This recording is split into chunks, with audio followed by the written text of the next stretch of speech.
Today we'll discuss the technique of simple syndactyly release. This is a 2-year-old child who has simple syndactyly of the middle and ring finger. As you can see that the both adjacent digits are joined. A marking of simple syndactyly is very important. For marking, initially you mark the center of both the digits on the dorsal and the volar side. The proximal end of the center line is at the head of the metacarpal. On the volar side, again a marking is made by palpating the head of the metacarpal and the center of the digit is marked.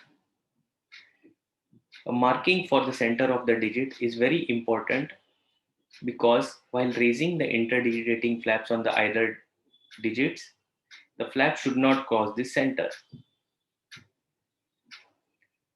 After this, a dorsal rectangular flap is marked. This flap forms the web space. It is approximately 2/3 of the length of the proximal phalanx.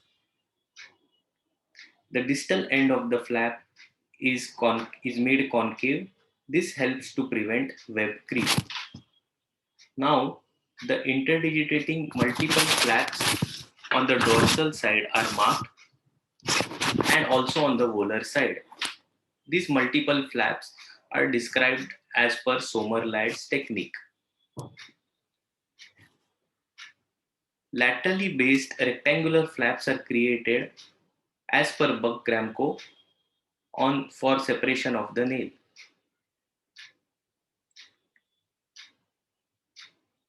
Volar side multiple interdigitating flaps are marked.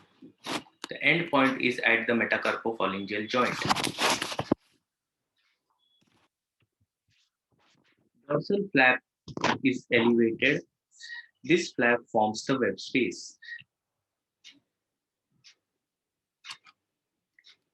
After that, the dorsal interdigitating flaps are elevated, followed by volar interdigitating flaps. While raising the volar side, take care of the neurovascular bundle on either side.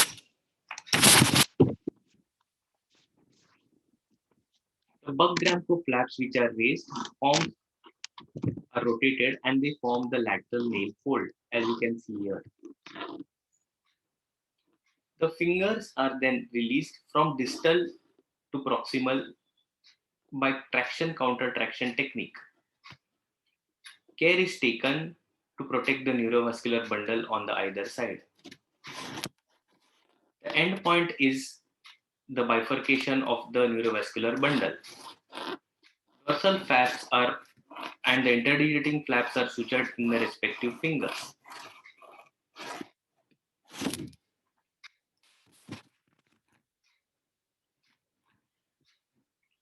After this, the raw area on the dorsal surface is covered by full thickness skin graft, which is harvested from the groin. Full thickness skin graft can also be harvested from the antecubital area and from the wrist crease. The flaps are sutured with absorbable sutures. Dressing is done with the help of Bactigras and bulky dressing is given. This is the final dressing picture. Thank you.